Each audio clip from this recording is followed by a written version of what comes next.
civilians in Paris, I sent a letter to the governor of our state urging her to take a different approach to resettling Syrian refugees in Rhode Island by placing the safety and security of Rhode Island residents first.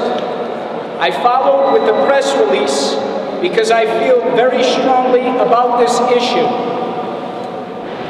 The impetus of my letter was to express my grave concern that the vetting process of refugees may not guarantee that ISIS terrorists are not among the people who we grant asylum. And therefore, I wrote the governor urging her that she rescind what I consider to be her blanket offer to accept Syrian refugees, because in September of this year, she said that Rhode Island will be ready to help if called upon. There was nothing nuanced about her statement. I heard nothing about ensuring the safety and security of Rhode Islanders from terrorists trying to gain refugee status. A lot has happened since Governor Raimondo made that unequivocal statement in September. A lot has happened since the Paris attacks. In order to move forward, we must take a step back to be sure that a top-to-bottom assessment of the refugee vetting process has been completed. That assessment must include an analysis of any weaknesses in the vetting process, followed by correcting those weaknesses. If this is not done, then Rhode Island residents and folks across our country, and yes, including Syrian refugees who have already resettled in the country, which are approximately 2,000 according to the U.S. Census Bureau, they will be targets of ISIS terrorists on our own soil, in our own backyards. We would have provided yet another outlet for ISIS terrorists to gain access. Humanitarian crises are taking place across the globe.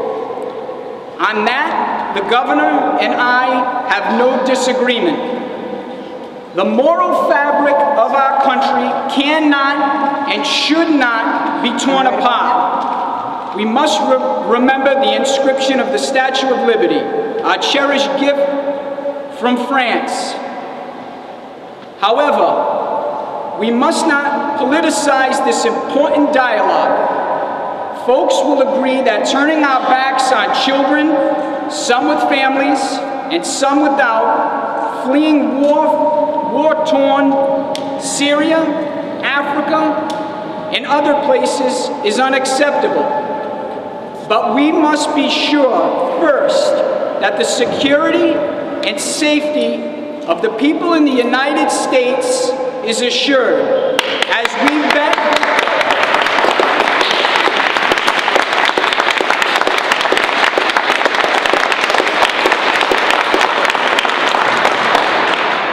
we vet refugees seeking asylum from the horrors of indiscriminate murder. So we must do everything in our power to be sure that no terrorists come in with them. Since the Paris attacks, the dialogue across the country has been focused on national security and safety from the very real threat of terrorism, as it should be. That was my message to the governor. That is my message here today. There is nothing hypothetical about terrorist attacks in the United States. We've witnessed them occur in our neighboring states. We must take every step possible to prevent them from happening again. Therefore, we must be willing to include an assessment of the refugee vetting process. The Director of National Intelligence James Clapper, he reportedly said, "I don't, obviously, put it past the likes of ISIL to infiltrate operatives among these refugees." The FBI Director James Comey said during a congressional testimony that a number of people who were of serious concern got through the vetting process of Iraq refugees. He pointed out that Syrian refugees are more difficult to vet because we don't have much information on them. He said if we don't have much information on somebody, there won't be anything in our database. I can't sit here and offer anybody any absolute assurance that there's no risk associated with this. Those remarks underscore the impetus of my letter to the governor. Since my letter to the Governor Raimondo was delivered, and since she reportedly participated just within a day or so in a White House-hosted telephone conference call with a bipartisan group of 33 other governors about existing refugee admission policies and security screening measures, her public comments have become more nuanced. Here's what I mean. In September, she said, "Rhode Island is ready to help if called upon." On November 18th, just yesterday, she reportedly said, "Right now, not much to do about nothing, as far as no one has asked her or Rhode Island to take in refugees. But I'm going to take the federal government's lead, and if at some time in the future date, Rhode Island is called upon to do something to respond to this humanitarian crisis, I'm going to take a look at it." I'm going to take a look at it as compared with Rhode Island is ready to help if called upon is a nuanced shift. And I'm pleased that she's providing a more nuanced response as compared to her statement in September. In closing, it is completely unacceptable to me that we allow the Rhode Island dialogue to diminish itself into a false pro-refugee versus anti-refugee free-for-all. We are better than that as a state and as a country. Everyone should know that foreign policy and international politics are complex. I don't know that any Rhode Island elected official is an expert in these matters, but I do know that our safety, security, and the refugee vetting process should be as tight as it possibly can be so that we don't inadvertently provide yet another pathway for terrorists to enter our country. Thank you.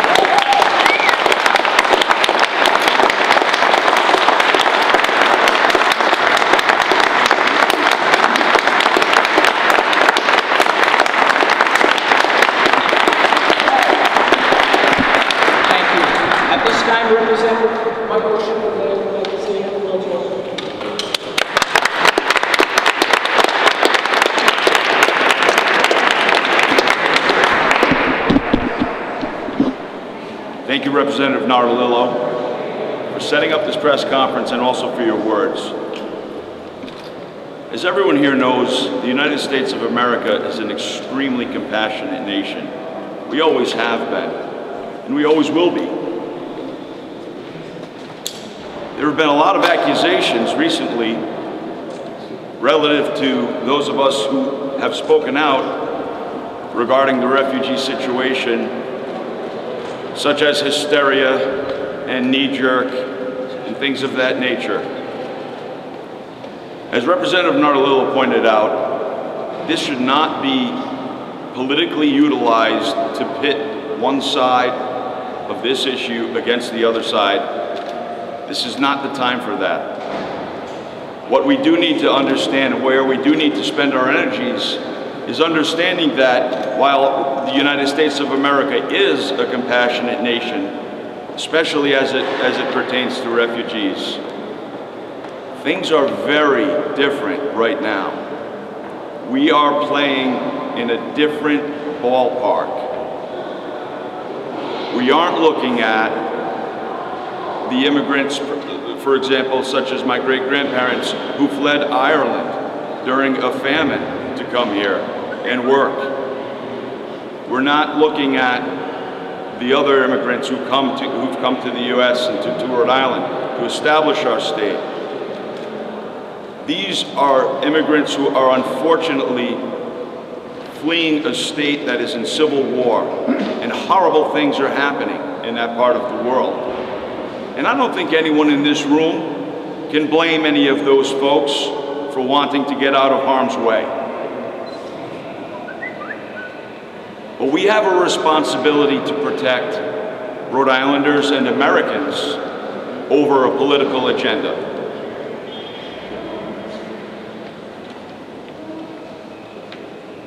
I've been asked by several people from my district, District 40, to take this position, to which I already felt that I was in line with.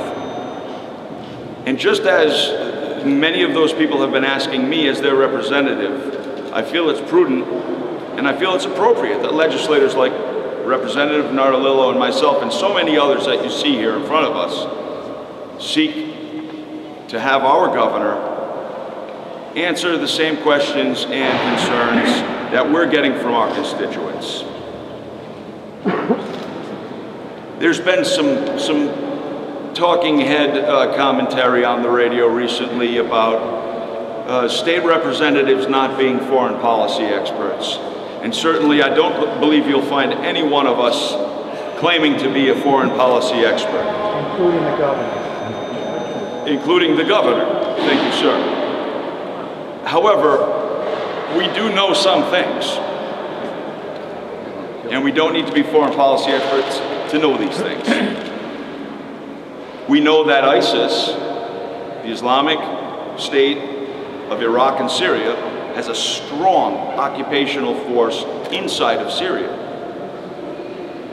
We know that ISIS has horrible goals and absolutely unimaginable means that they believe will help them achieve their goals. We also know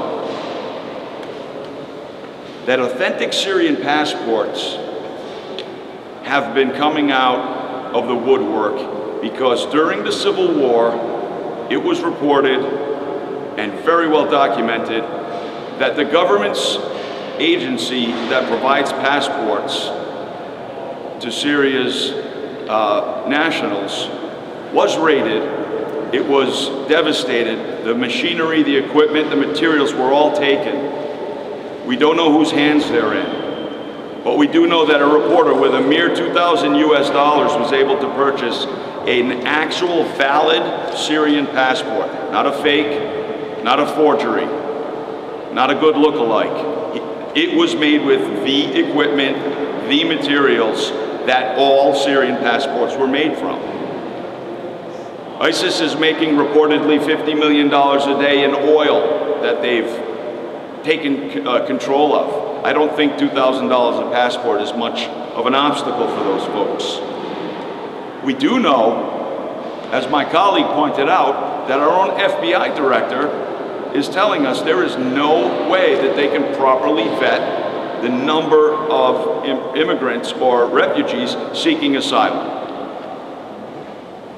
We also know that there have been Syrians who've been detained, 4 of them in Honduras, I believe 2 nights ago, 2 in Mexico last night, several across Europe. And again, we understand these folks are fleeing some horrible, atrocious things.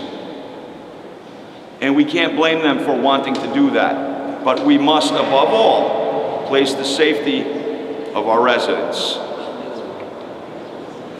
Right now, many, according to the State Department, the vast majority of the refugees from Syria are currently in countries such as Jordan, Egypt, Lebanon, Turkey.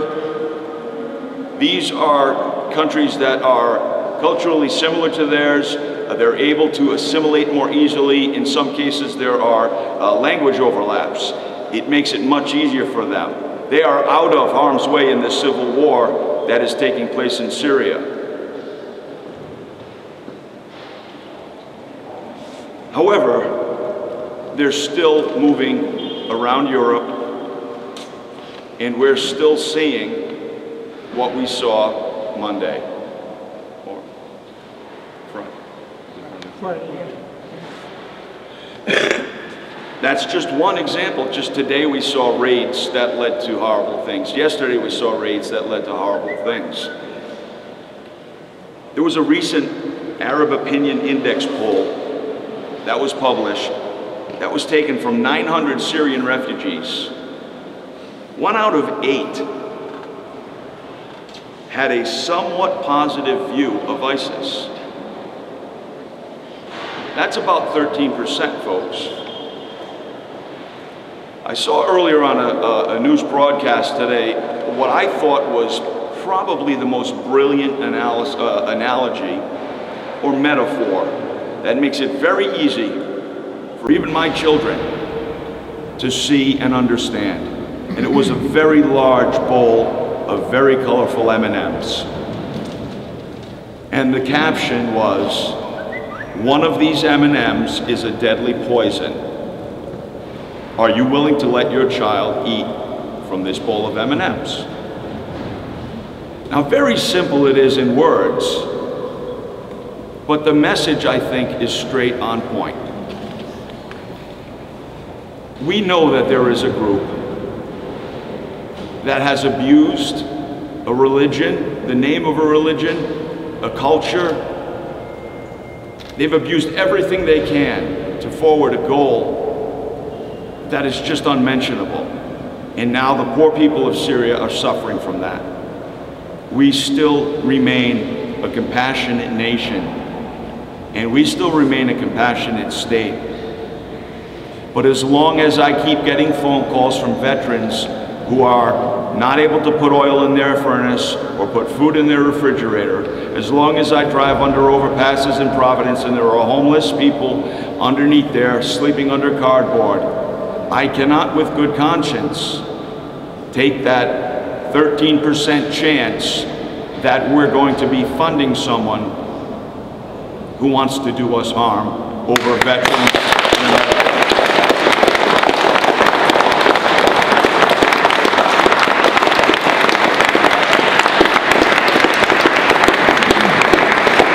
Again, I thank you all very much for coming out. This is a very passionate issue for a lot of people, and I urge everyone not to fall into the trappings of us versus them, because it is not a situation of us versus them. We are a compassionate nation. We should work through this. We should develop vetting. We should develop whatever has to be done to ensure the safety of the United States of America and the state of Rhode Island. Thank you very much.